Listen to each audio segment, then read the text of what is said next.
He made the birds to sing and bells to ring when I gave him my heart. He turns gray skies to blue, made the sun come shining through when I gave him my heart. So I'll sing from a new heart, and my voice I will raise. I will sing him a new song. I will sing him a new song. I will sing him a song of praise.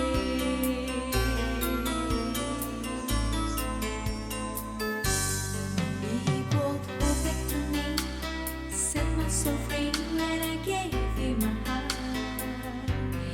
He gave words to a song to sing all day long when I gave him my heart.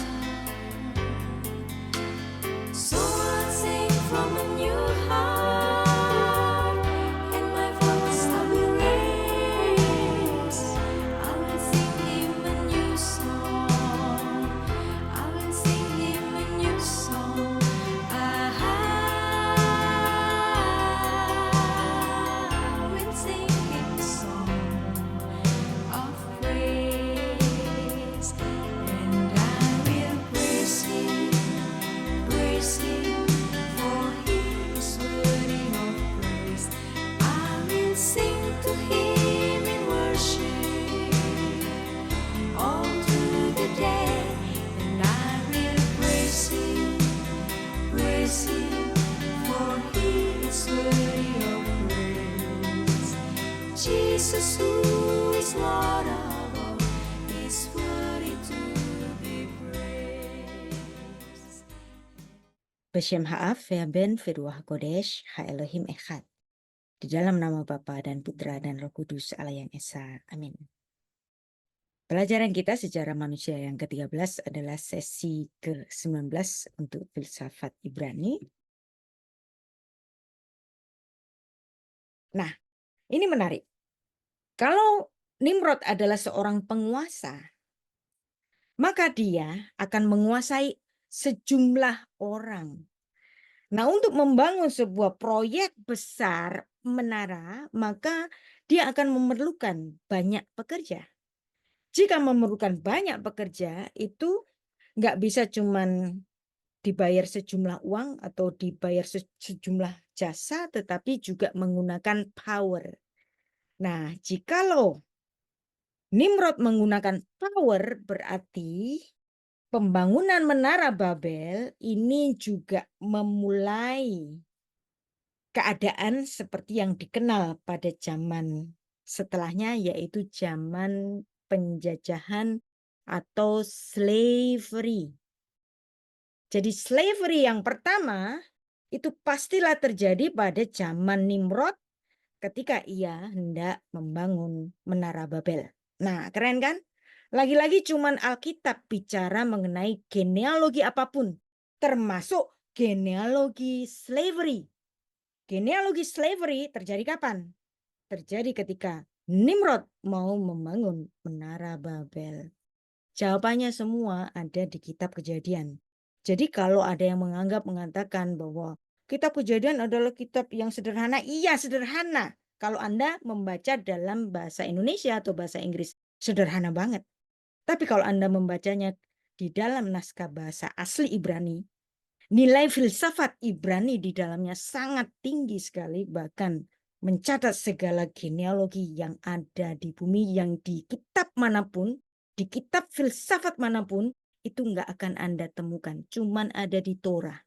Makanya orang yang mempelajari Torah pada zamannya Tuhan Yesus, itu kan mereka elit banget, karena hanya orang pintar jenius yang bisa mendalami Torah secara luar biasa, karena Torah tidak hanya bicara secara kata-kata atau kalimat, bahkan gugusan huruf-huruf yang dimana di dalam huruf-huruf pun juga terdapat nilai-nilai bilangan yang disebut dengan ilmu gematria. Jadi genealogy of slavery terjadi pada zaman pembangunan menara Babel. Bahasa Ibrani slavery itu avdut, slavery.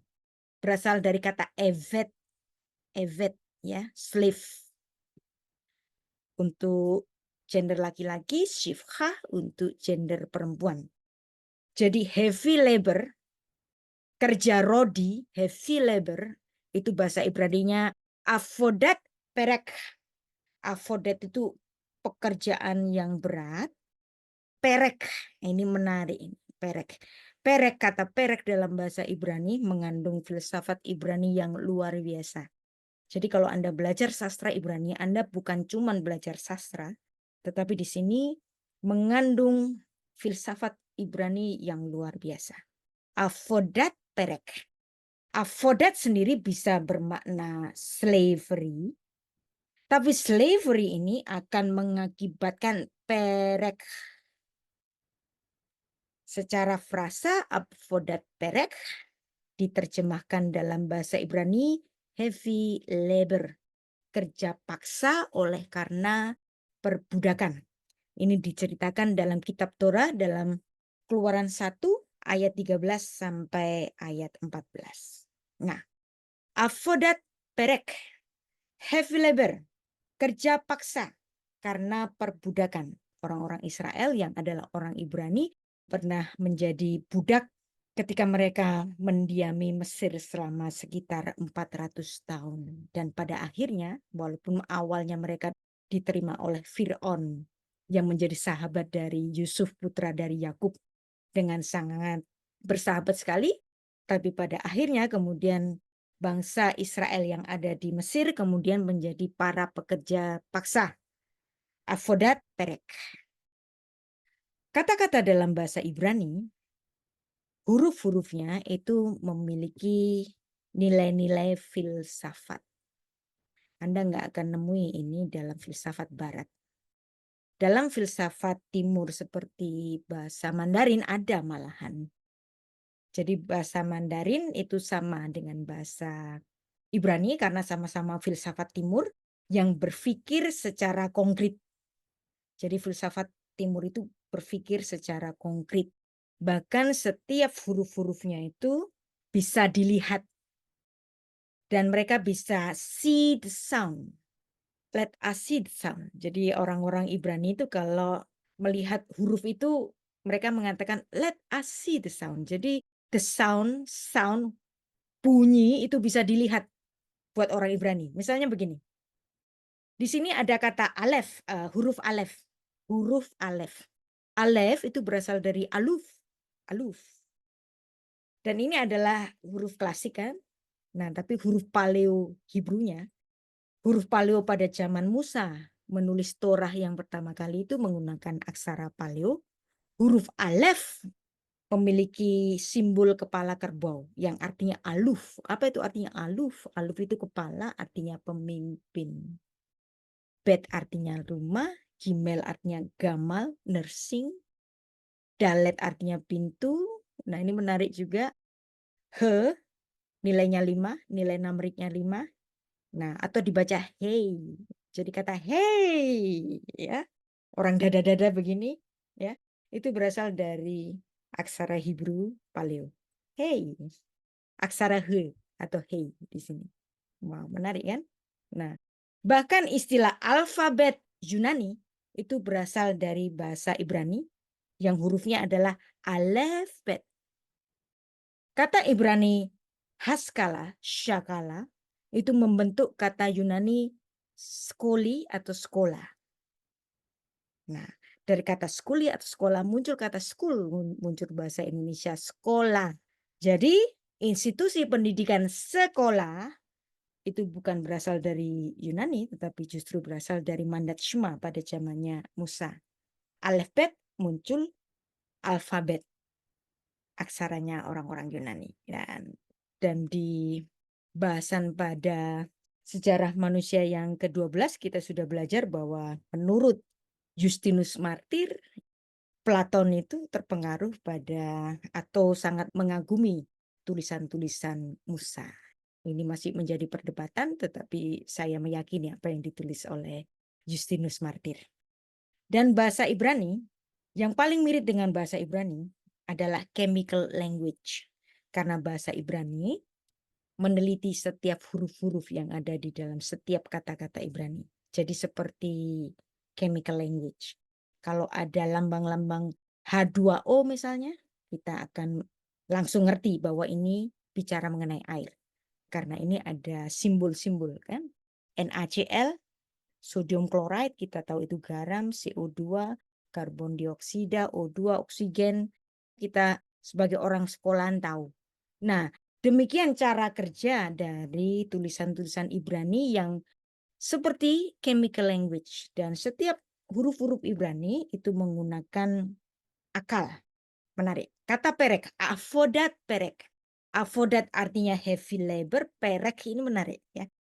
Kerja paksa oleh karena perbudakan, bahasa Ibrani avodat perek, dan bahasa Ibrani itu memiliki makna-makna di setiap huruf-hurufnya, filsafat huruf yang dalam istilah filsafatnya itu disebut notarikon.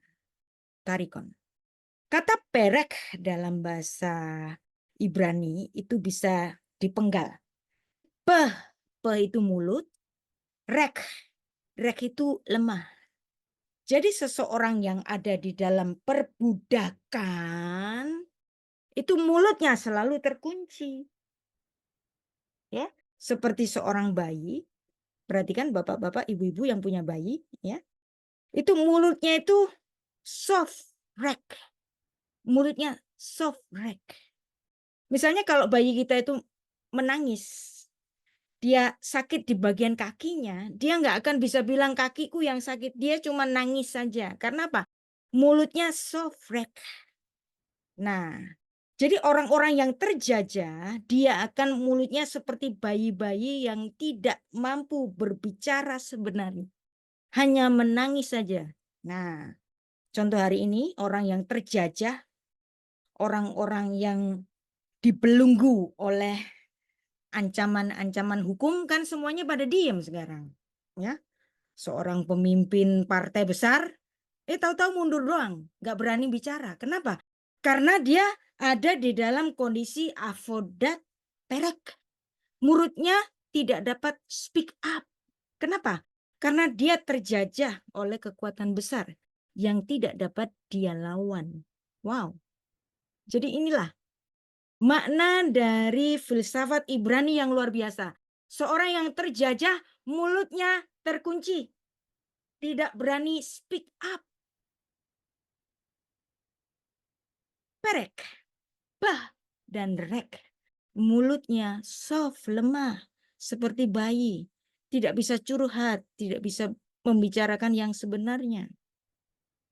Jadi perek di sini forced labor oppressive work yang mengakibatkan mulutnya terkunci. Jadi setiap orang yang tidak bisa speak up itu orang-orang yang dijajah. Anda perhatikan. Indonesia itu kemerdekaannya adalah dari dua orang luar biasa yang berani speak up. Speak up apa? Menyusun proklamasi dan speak up membicarakannya. Jadi momen pertama dari bangsa Indonesia mendeklarasikan kemerdekaannya adalah ketika mulutnya bisa berbicara. Kalau mulutnya nggak bisa berbicara, tersandera oleh kasus korupsi lah, apalah, kesalahan-kesalahan dia yang lain, dia sedang dijajah. Makanya nggak bisa ngomong, walaupun seorang pemimpin partai besar. Karena dia sedang dijajah. Jadi slavery is inability to speak physically and mentally. Dia adalah an adult being mouthed like a baby who cannot speak. Jadi inilah ciri-ciri khas dari orang-orang yang terjajah. Slavery is inability to speak physically and mentally. Ini menarik juga. Di Alkitab ada banyak sekali permainan bunyi. Kalau kita belajar dari cara mengeksegesis atau hermeneutika dari orang-orang Ibrani, menarik. Ada yang disebut dengan binyan af mikatuf echad. Jadi ini adalah cara hermeneutika atau eksegesis dari Rabi Hillel. Jadi kalau menentukan kata-kata yang sama dari ayat yang satu atau peristiwa yang satu ke peristiwa yang lain, ayat satu ke ayat yang lain. Nah, dari kata-kata yang mirip permainan bunyi, dari kata galut exile tadi, ya, atau gola, muncul kata gala. Orang yang telanjang itu adalah orang yang without dignity. Orang yang terjajah itu enggak ada dignity-nya. Maka harus ada penebusan. Nah, penebusan dalam bahasa Ibrani itu geulah. Galah itu telanjang, without dignity. Maka di situ ada hubungannya dengan kata geulah, artinya redemption, salvation. Nah, kemudian ada kata gaal. Gaal itu menyelamatkan. Nah, dalam teologi kekristenan ini menarik. Ya, nanti kita akan belajar. Jadi di sini galut artinya exile atau pengasingan. Dan kata exile secara nomina itu gola. Ya. Pembuangan ke Babel adalah momen di mana orang-orang Israel itu kehilangan dignity-nya. Gala, galut. Ya. Mereka adalah bangsa pilihan Tuhan. Mereka mengalami kejayaan yang luar biasa pada zamannya Daud dan Salomo. Bahkan Ratu Sheba dari timur itu sampai datang untuk menemui Salomo untuk melihat kemuliaannya itu gimana, kekayaannya itu gimana, ya.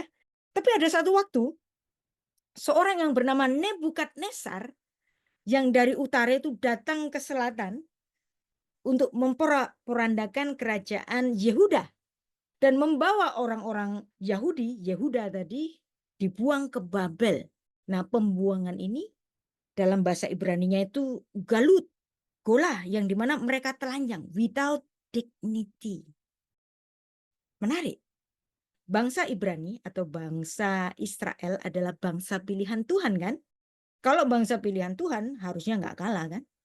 Lawan bangsa-bangsa manapun seharusnya dia nggak kalah. Iya, mereka bisa nggak kalah dengan lawan bangsa manapun kalau mereka setia kepada Tuhan. Begitu mereka tidak setia kepada Tuhan, maka Tuhan memberikan izin kepada kekuatan asing untuk menguasai Yerusalem di sini. Memporak-porandakan bait Allah di Yerusalem dan kemudian membawa orang-orang di Yehuda di sini, Yahudi, dibuang ke Babilonia di sini. Nah, di sini. Anda tahu kira-kira Taman Eden itu di mana? Taman Eden itu yang dialiri 4 sungai, diantaranya adalah Sungai Efrat dan Sungai Tigris. Sungai Efrat dan Sungai Tigris itu adanya di daerah Babilonia di sini.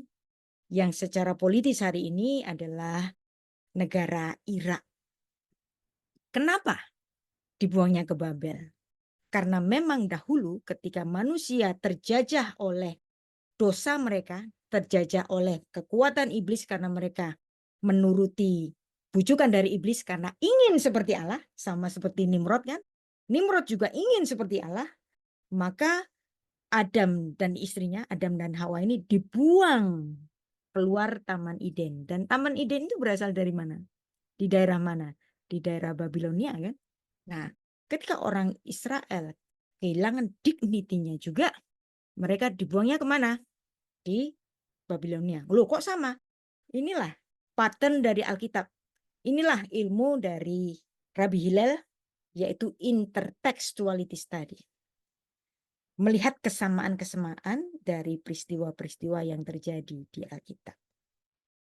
Jadi Mesopotamia, Babilonia, itu dialiri 4 sungai, yang kemudian 2 sungai ini kemungkinan hilang. Sudah kita bicarakan ketika kita membicarakan banjir Nuh.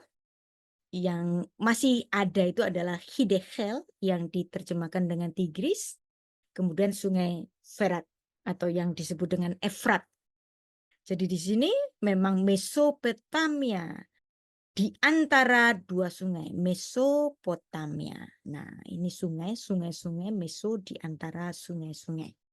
Anda lihat di sini Eden. Eden itu ada di sekitar sungai Efrat, dan ketika bangsa Israel tidak setia kepada Tuhan, itu seperti ketika Adam dan Hawa itu dibuang dari Taman Eden. Di mana tempatnya? Sama di Babilonia, di sekitar di sini. Ya. Jadi itu adalah lambang dari exile. Kenapa? Karena Adam ingin seperti Allah pada saat itu. Nah, ketika Nimrod ingin membangun namanya dan membangun menara untuk tetenger dirinya, ya, mencapai langit. Nah, ini pun terjadi di daerah yang sama, di Shinar, di Babilonia, di antara dua sungai-sungai itu, Efrat dan Tigris. Kok sama sih? Nah, inilah modus dari Alkitab yang dipelajari oleh Rabbi Hillel sebagai ilmu intertextuality study, atau yang disebut dengan Binyan Af Mikatuf Echa. Nah, bicara mengenai galut, pengasingan, exile, dan galah, ketelanjangan without dignity, dignity-nya hilang. Dan itu perlu penebusan bahasa Ibrani-nya geulah oleh seorang Gaal atau Goel. Dari sini dapat kita dapatkan korelasinya. Kenapa Yesus Kristus? Sebenarnya ini adalah gambar yang sangat romantis, diromantiskan. Sebenarnya Yesus ketika disalib itu dalam keadaan telanjang, ya, galah. Yesus harus telanjang, kehilangan dignitinya, mati di kayu salib. Untuk apa? Untuk melakukan geulah. Karena manusia yang ada di dalam galut, exile, terpisah dari Allah oleh karena dosa-dosanya. Dan itu merupakan penebusan Gaal. Nah, jadi di sini ada permainan bunyi yang sangat indah, yang kalau diterjemahkan ke dalam bahasa Indonesia atau ke dalam bahasa Inggris, ini semua hilang. Dan Tuhan kita itu disebut sebagai pihak yang melakukan penebusan dengan darah. Hagoel Hadam. Dan pelakunya adalah Allah yang inkarnasi. Goel, seorang penebus yang dimana orang-orang Israel ketika memasuki ke dalam tanah suci, di situ Joshua itu mengadakan perjanjian di Gilgal. Dan Yesus Kristus ketika ada di bumi, dia besarnya di tempat yang bernama Galilea. GL, GL, GL. Modusnya itu selalu GL, GL, GL ya. Goel, GL. Gilgal ya, GL lagi. Ya. Galil, Galilea, tempatnya Yesus masa kecil sampai dia dewasa. Galil. Nah, Yesus Kristus mati di Golgota, ini juga soresnya atau akar katanya GL. Nah, ini menarik. Ini namanya wordplay, ada banyak wordplay. Bahkan perjanjian lama sampai perjanjian baru itu ada wordplay-nya. Walaupun perjanjian baru ditulis dalam bahasa Yunani, tetapi yang nulis itu adalah orang-orang Yahudi yang mereka berpikir secara filsafat Ibrani. Nah, galal di sini penebusan. Jadi selalu ada sores GLL. Dan ini merupakan goal dari Tuhan untuk menebus umat manusia yang dikasihinya. Jadi inilah Gimel Lamed menjadi ilmu intertextuality study. Metodenya Rabbi Hillel. Dan Yesus Kristus mati nggak di sembarangan tempat, tetapi tempat yang bernama Golgota. Ya, GL lagi kan? Gol, GL. Nah, jadi di sini Kejadian 3 ayat 15 adalah mula pertama Tuhan memaklumatkan akan adanya pemberes dosa ketika Adam jatuh ke dalam dosa. Aku akan mengadakan permusuhan antara engkau dan perempuan ini. Keturunanmu dan keturunannya akan meremukkan kepalamu dan engkau akan meremukkan tumitnya.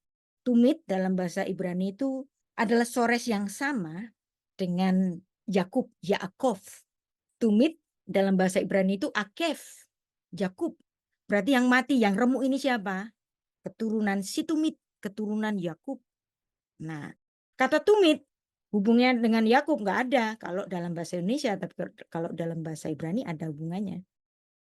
Jadi sang pemberes dosa ini akan meremukkan kepala si ular. Nah, menarik. Ketika Tuhan menggenapi janjinya, bahkan visualnya sendiri pun Tuhan sudah pikirkan. Yesus Kristus mati di Bukit Golgota. Golgota bahasa Ibraninya adalah Gulgalta. Nah, Gulgalta di sini itu artinya tengkorak, ya. Bukit tulang kepala, yang dimana kayu dari Yesus Kristus itu menancap di bukit tulang kepala. Dan ini menjadi perlambangan dari Sang Mesias yang meremukkan kepala ular. Visualnya pun Tuhan pikirkan. Jadi Yesus Kristus nggak akan mati di sembarang tempat. Bahkan namanya, visualnya bukit tulang kepala, ya, kayunya menancap di bukit tulang kepala. Maka kepala dari si ular itu diremukkan dengan cara kematiannya di kayu salib. Menarik kan? Nah, kembali lagi pada kata perek. Nah, menarik. Makanya filsafat Ibrani itu menarik sekali. Sayangnya orang Indonesia itu taunya cuma kalau filsafat ya filsafat Barat, filsafat ya filsafat Yunani, filsafat Ibrani apa? Padahal filsafat seperti ini nggak bisa dibayangkan oleh filsafat Barat, ya, nggak bisa dibayangkan karena nggak ada ilmu notarikon, nggak ada ilmu temura, nggak ada ilmu gematria. Nah, di sini perek, mulut yang terkunci, mulut yang lemah, cannot speak up karena dia ada di dalam jajahan, dia ada di dalam tekanan, physically and mentally. Demikianlah orang-orang yang terjajah, orang-orang Israel yang saat itu dijajah oleh Fir'aun. Mereka inability to speak, tidak punya capability untuk bersuara. Nah, menarik ya. Perek itu tidak dapat bersuara. Mulutnya lemah seperti bayi. Dia sakit tapi dia cuma nangis doang. Dia tidak bisa bercerita, kakiku yang sakit atau tanganku yang sakit atau dadaku yang sakit. Atau bagian mana di dalam tubuhku yang sakit, dia pokoknya nangis. Lapar nangis, sakit ya nangis, panas ya nangis. Dia tidak bisa bercerita karena mulutnya remah. Mulut seperti bayi. Nah, mulut seperti bayi yang demikian adalah ciri khas dari orang-orang yang terjajah. Tidak bisa bicara. Cannot speak. Nah, kebalikan dari perek, bahasa Ibraninya itu pesyak. Anda tahu pesyak? Dari kata pesyak muncul kata pasca. Pesyak, Passover. Ya. Nah, ini juga bisa dipenggal secara ilmu filsafat Ibrani notarikon. Kalau perek itu perek, ya, mulutnya lemah. Kalau pesyak, mulutnya siak. Nah, mulutnya siak. Siak itu bahasa Ibrani artinya apa? Telling atau mengabarkan. Telling something. Deklarasi. Nah, kemerdekaan manusia dari dosa itu diperingati dengan Hari Raya Paskah. Kemerdekaan bangsa Israel dari penjajahan di Mesir diperingati dengan perayaan Paskah. Karena Paskah itu bukan perek lagi yang mulutnya nggak bisa ngomong. Paskah adalah mulut yang berbicara. Freedom is ability to speak. Dan ini terjadi juga di Indonesia. Tanggal 17 Agustus 1945 ada proklamator Soekarno-Hatta memaklumatkan kemerdekaannya dengan bersuara. Bukan cuma nulis, tapi mulutnya telling something. Freedom is ability to speak. Filsafat semacam ini cuma ada di filsafat Ibrani, bukan? Jadi filsafat Ibrani sangat menarik. Ya kan? Sayang sekali kalau kita mengabaikan filsafat Ibrani di sini. Nah, kenapa manusia menjadi pesak? Freedom. Jadi kata pesak itu bukan dalam artian melewati, tetapi juga dalam artian liberation, freedom. Freedom is ability to speak. Maka ketika manusia sudah dimerdekakan oleh Sang Penebus dosa, Tuhan Yesus, amanat agungnya apa? beritakanlah ke seluruh dunia, jadikan semua bangsa muridku. Mulutmu harus bercerita.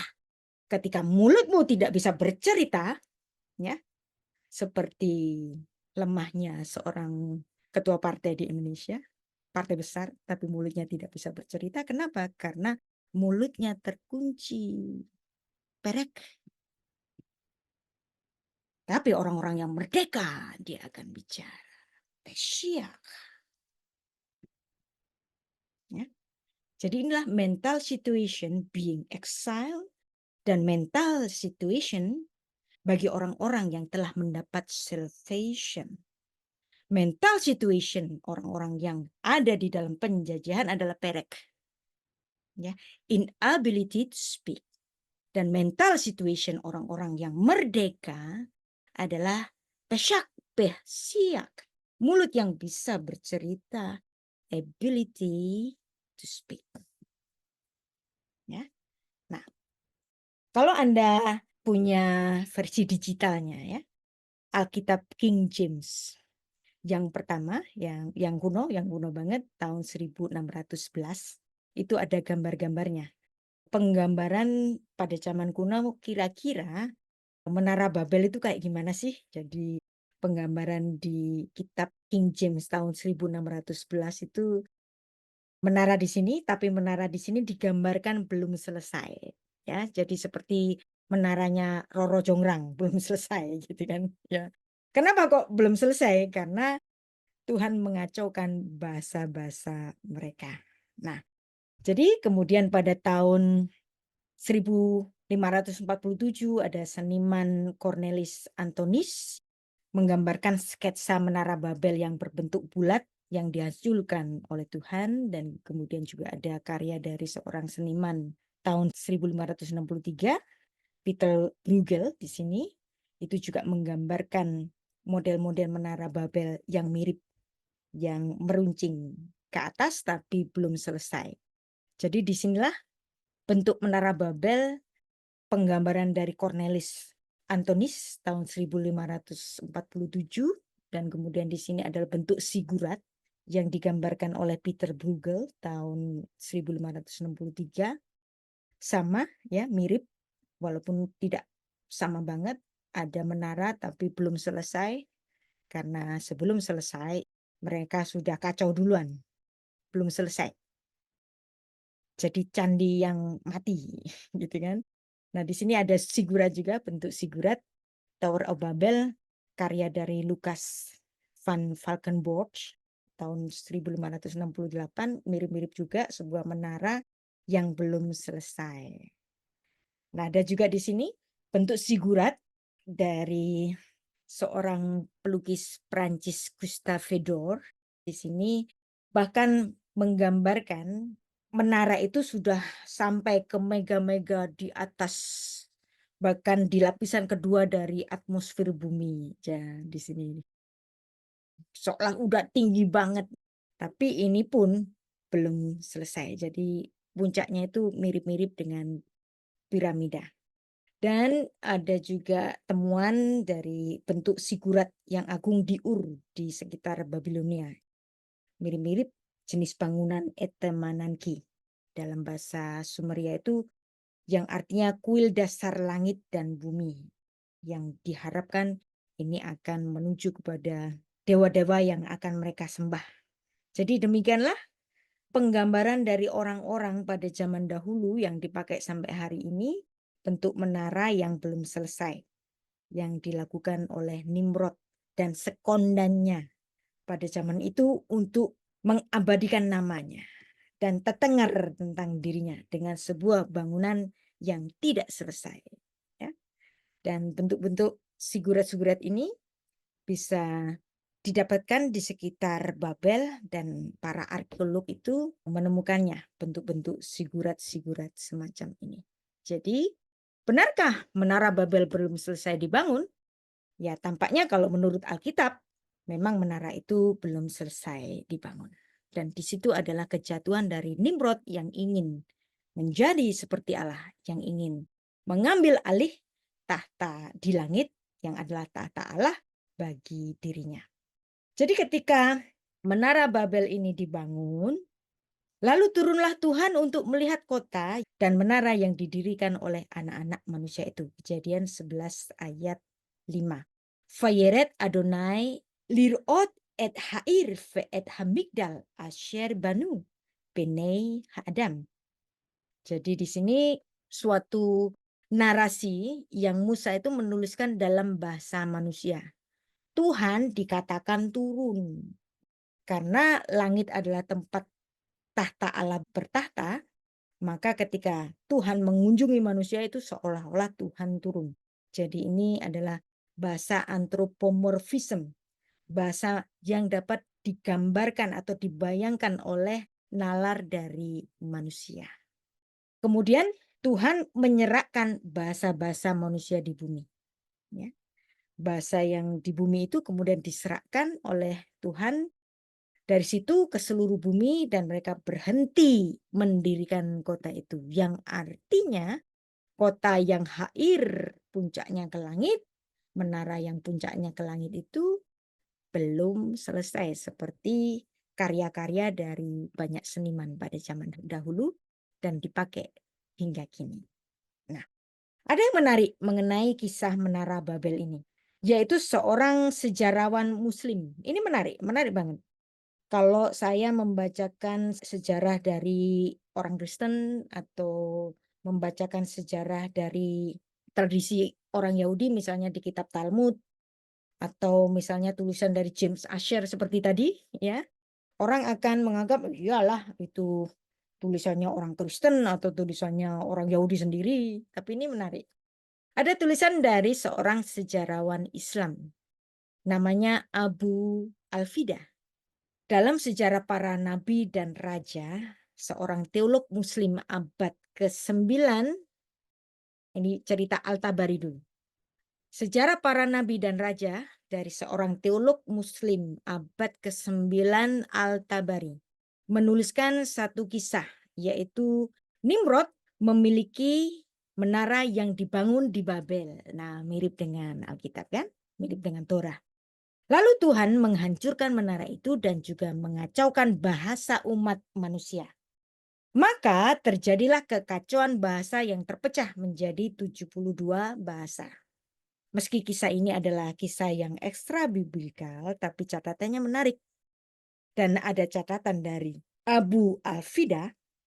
Abu Al-Fida juga mengatakan bahwa ada satu sosok yang bernama Eber. Eber ini nggak mau ikut-ikutan untuk membangun Menara Babel.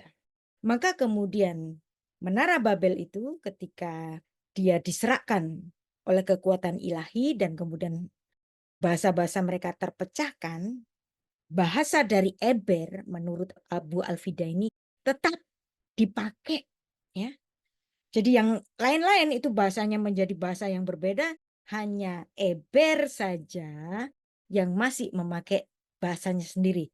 Karena Eber tidak mau ikut berpartisipasi dalam pembangunan Menara Babel. Dan apa yang ditulis oleh Abu Al-Fida ini juga menjadi bahasan dari buku yang kami tulis bersama, yaitu Profesor Isaac Mosesen. Buku kami yang baru selesai cetaknya dan segera akan dikirim.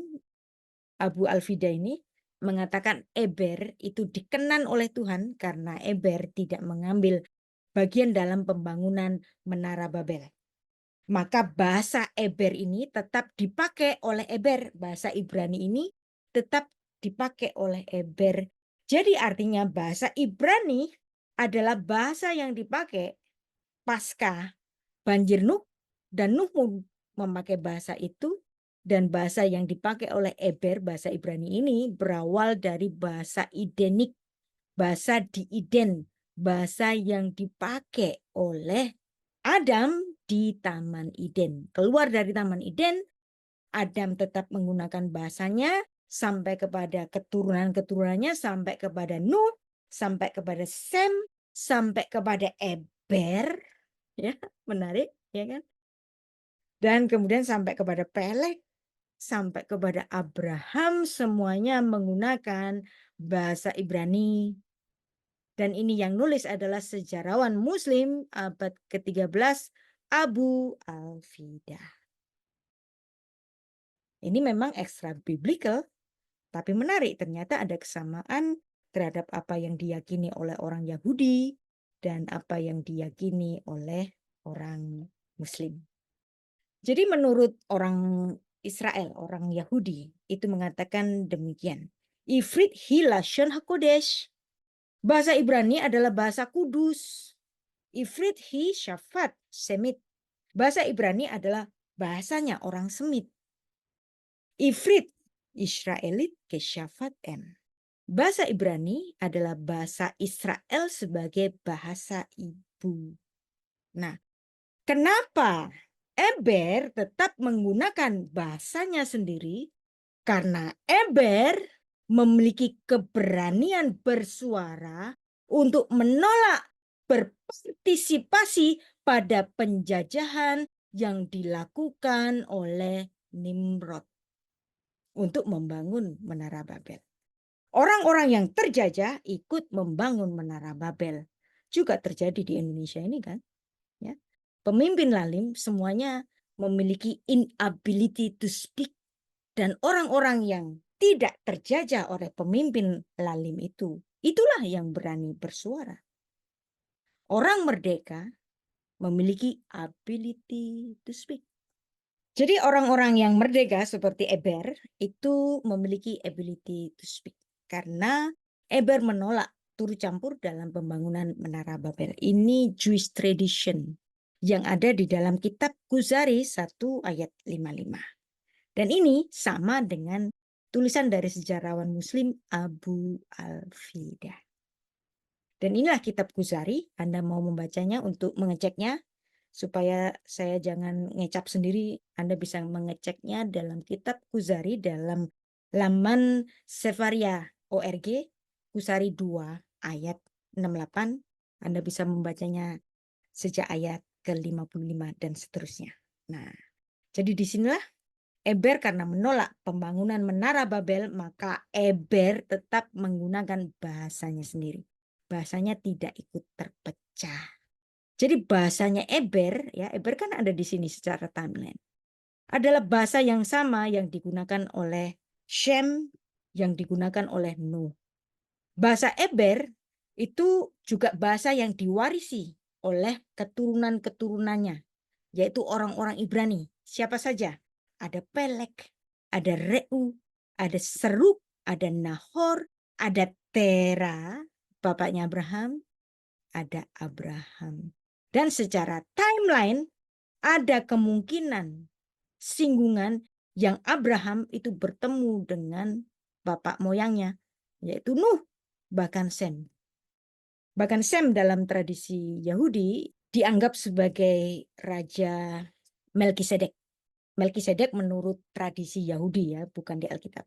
Tradisi, penafsiran. Jadi Anda boleh nggak setuju. Jadi penafsirannya orang Yahudi, Melkisedek itu adalah Sem. Bagi orang Kristen, Melkisedek adalah Teofani Allah atau Kristofani, penampakan Kristus di Perjanjian Lama.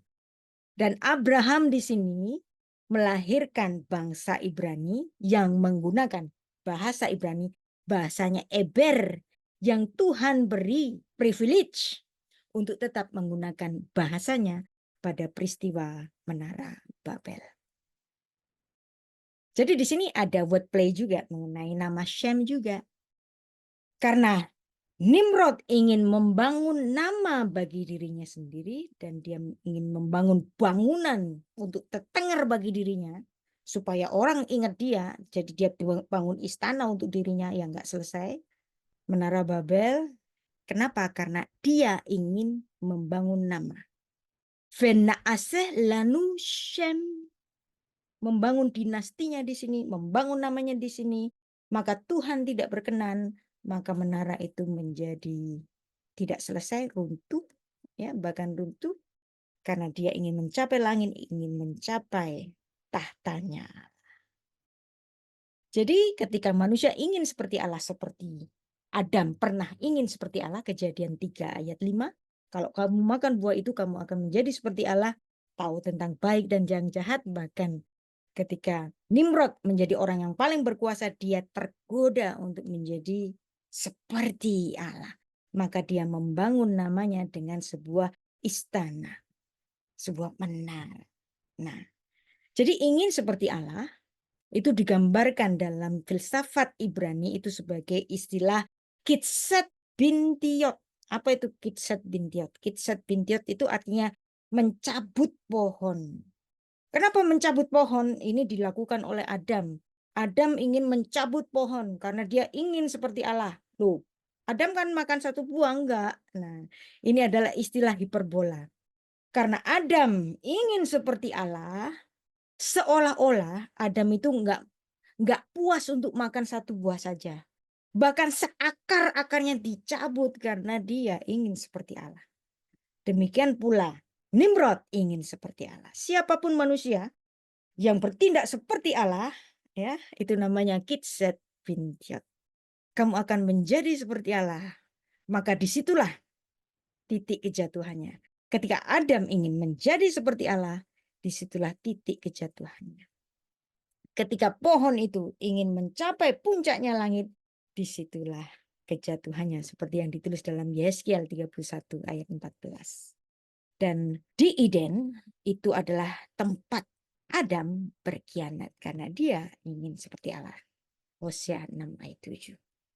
Kota itu, menara itu dibangun untuk membangun Shem bagi Nimrod. Tapi kemudian Tuhan tidak berkenan. Di kemudian barulah Musa bercerita tentang Abraham. Yang dimana Abraham ini adalah keturunan Shem. Shem itu juga artinya nama. Tetapi Abraham dibangun melalui diri Abraham yang setia kepada Tuhan, yang melahirkan bangsa Israel, yang nama Allah itu akan dimuliakan melalui bangsa-bangsa yang dilahirkan oleh Abraham. Jadi di sini kalau Nimrod itu ingin membesarkan nama bagi dirinya sendiri, kemuliaan diri, Kejadian 11 ayat 4, Nimrod, Tuhan tidak berkenan, menaranya nggak jadi, ya, istananya nggak jadi, tapi kemudian Tuhan ingin membangun namanya melalui keturunan-keturunan dari Abraham. Jadi di sini ada semacam word play di Kejadian pasal 11, yang dimana Kejadian pasal 11 ayat 1 sampai 11 bercerita mengenai manusia yang ingin membangun namanya sendiri untuk kemuliaannya sendiri. Dan setelah itu barulah Musa bercerita bagaimana Tuhan membangun namanya pada generasi Abraham. Jadi di sini nanti di bab ke-35 ada genealogi macam-macam bahasa yang sebagian sudah saya bahas tadi. Yang awalnya satu bahasa kemudian menjadi bahasa-bahasa yang berbeda-beda. Kalau Anda nggak punya buku ini nggak apa-apa, Anda bisa membaca di laman Sarapan Pagi Biblika. Jadi Anda bisa membaca secara online. Judulnya Menara Babel atau genealogi macam-macam bahasa. Jadi kalau ini kan format buku. Jadi kalau format buku itu urut. Kalau format di laman Sarapan Pagi Biblika itu saya membuatnya per artikel. Jadi apa yang ditulis di buku ini juga ada di laman Sarapan Pagi Biblika, bisa dibaca kapan saja, di mana saja, dan gratis. Yang dimana dulu bahasa itu satu bahasa dan satu logatnya terpecah-pecah gara-gara apa? Gara-gara orang yang ingin membangun nama bagi dirinya sendiri. Saya sudah bicara lebih dari 1 jam ya. Oke, ini akan kita bahas untuk pertemuan berikutnya. Saya kembalikan kepada Ibu Pendeta Jane.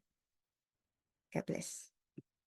Baik Ibu Rita, meskipun kelas ini sangat-sangat menarik, pencerahannya luar biasa, sangat antusias semua ini kelas pada malam hari ini, tapi karena waktu kita harus berpisah, sehingga kita ingin untuk selanjutnya ada sambungan-sambungan lagi tentang kelas-kelas sejarah manusia. Baik Ibu, terima kasih atas pertemuan hari ini.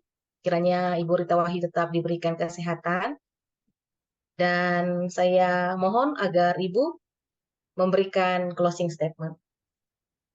Terima kasih untuk semua sahabat Circles. Closing statement untuk pelajaran kita malam ini adalah segala kekacauan yang ada di dunia ini adalah ketika manusia ingin menjadi seperti Tuhan.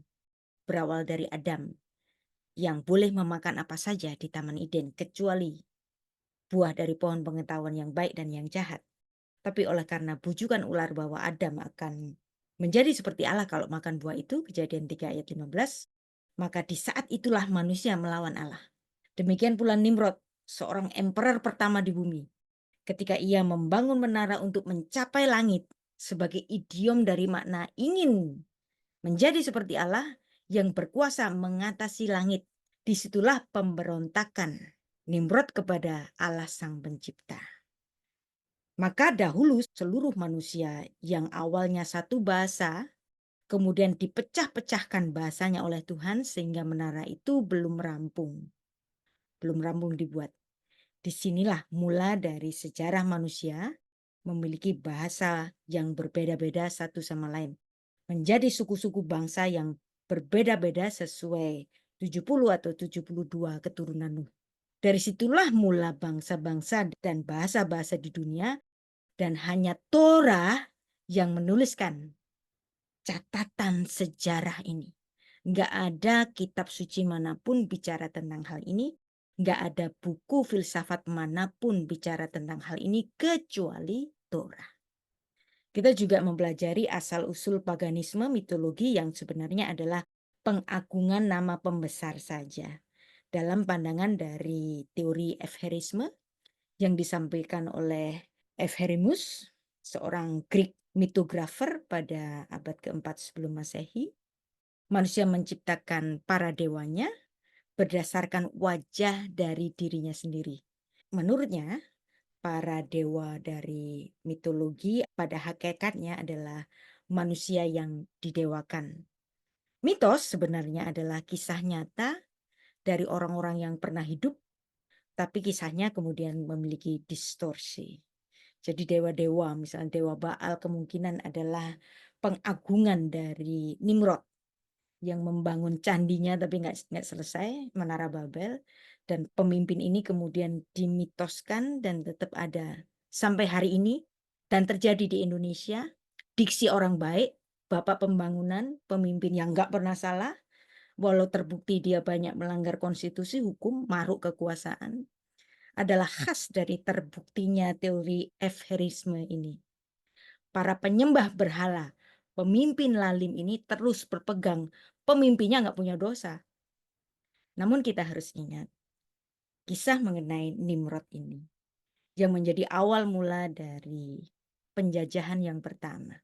Penjajahan meninggalkan perek, mulut yang terkunci.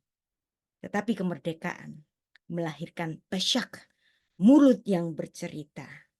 Dan kiranya ini menjadi pembelajaran kita bersama, baik secara teologis maupun filosofis. Tuhan memberkati. Sampai ketemu di sejarah manusia selanjutnya.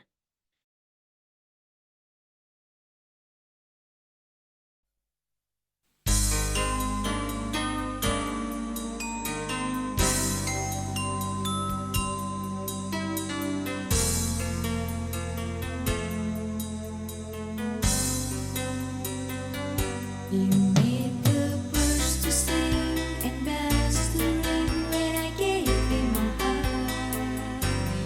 Returns gray skies so blue, may the sun come shining through when I gave you my heart. So I'll sing from a new heart, and my voice I will raise. I will sing him a new song. I will sing him a new song. I will sing him a song of praise.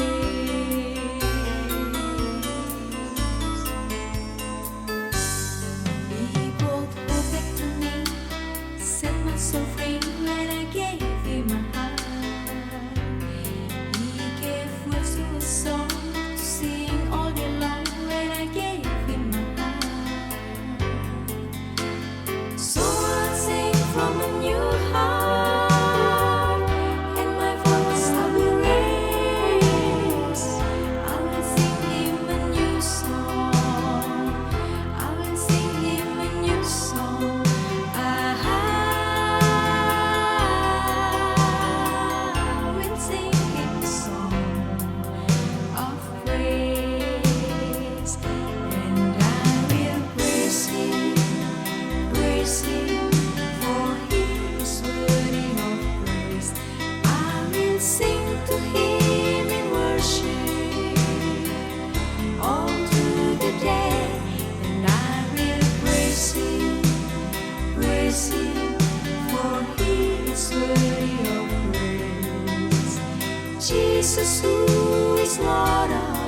is sure.